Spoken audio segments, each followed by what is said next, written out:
আসলে ধরো আমি যদি তোমাকে একটা জিনিস লিখতে বলি লাইক প্রিন্ট তোমার নাম লেখো, জাস্ট ধরো তোমার নাম হচ্ছিল রাকিব ইসলাম, ওকে,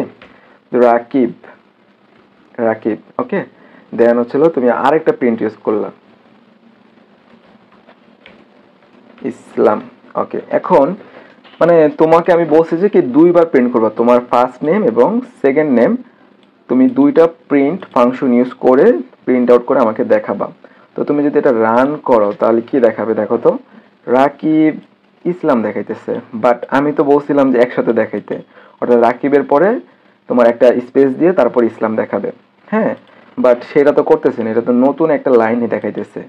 এখন সেটা আমি চাচ্ছি যে কি এটা তুমি অ্যাভয়েড করো, বাট তুমি একসাথে লিখতে পারবে না, অর্থাৎ তুমি এভাবে লিখতে পারবে না ইসলাম, আমি এভাবে লিখতে দিব না, তুমি প্রিন্ট এভাবেই থাকবে, তুমি ভিতরে কিছু অ্যাড করে তুমি দুইটাকে একসাথে লেখা ট্রাই করো।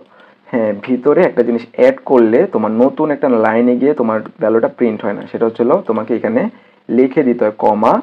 এন্ড, এন্ড এইটা লিখলে কি হবে জানো, এই জাস্ট কমা দিয়ে যদি তুমি এতটুকু লেখো ইন্ড ইকুয়ালস টু ইনভার্টেড কমা, এতটুকু লিখলে কি হবে, তোমার নতুন প্রিন্টের পরে নতুন একটা লাইন ক্রিয়েট হবে না, অর্থাৎ রাকিবের পরে ইসলাম প্রিন্ট করার জন্য নতুন একটা লাইনে গিয়ে ইসলাম প্রিন্ট হবে না, দুইটা একসাথে প্রিন্ট হবে।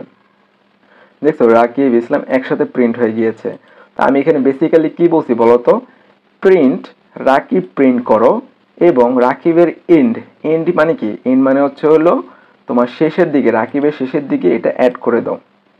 ঠিক আছে, তার মানে দুইটা প্রিন্টকে সে একসাথে করে দিয়েছে।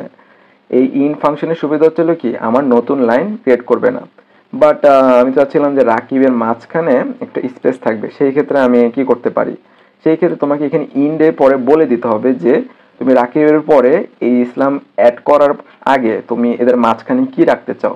তুমি মাঝখানে একটা স্পেস রাখতে চাও, তাহলে স্পেস রাখার জন্য তোমাকে একটা স্পেস দিতে হবে, খেয়াল করছো? এখন দেখো আমি যদি এটাকে করি তাহলে কি দেখো মাঝখানে একটা স্পেস দিয়ে তারপরে এই দুইটা প্রিন্টের ভ্যালুকে একসাথে অ্যাড করে দিয়েছে এই ইন ভ্যালুটা, ওকে। তুমি চাইলে এখানে অনেক কিছু রাখতে পারো, লাইক তুমি যদি হাইফেন দিয়ে বলো যে কি রাকিবের পরে ইন করবা হাইফেন দিয়ে এবং ইন করার পরে এই যে ইসলামটাকে অ্যাড করে দিবা, তাহলে দেখো তুমি যা দিবে তাই সেটা এখানে দেখাবে, দেখছো? তুমি যে কোনো ভ্যালু দিয়ে এই দুটাকে একসাথে অ্যাড করতে পারবা এবং মাঝখানে কি থাকবে, স্পেস থাকবে না কিছু থাকবে না নাকি অন্য কিছু থাকবে, সেটা তুমি ডিফাইন করে দিতে পারো।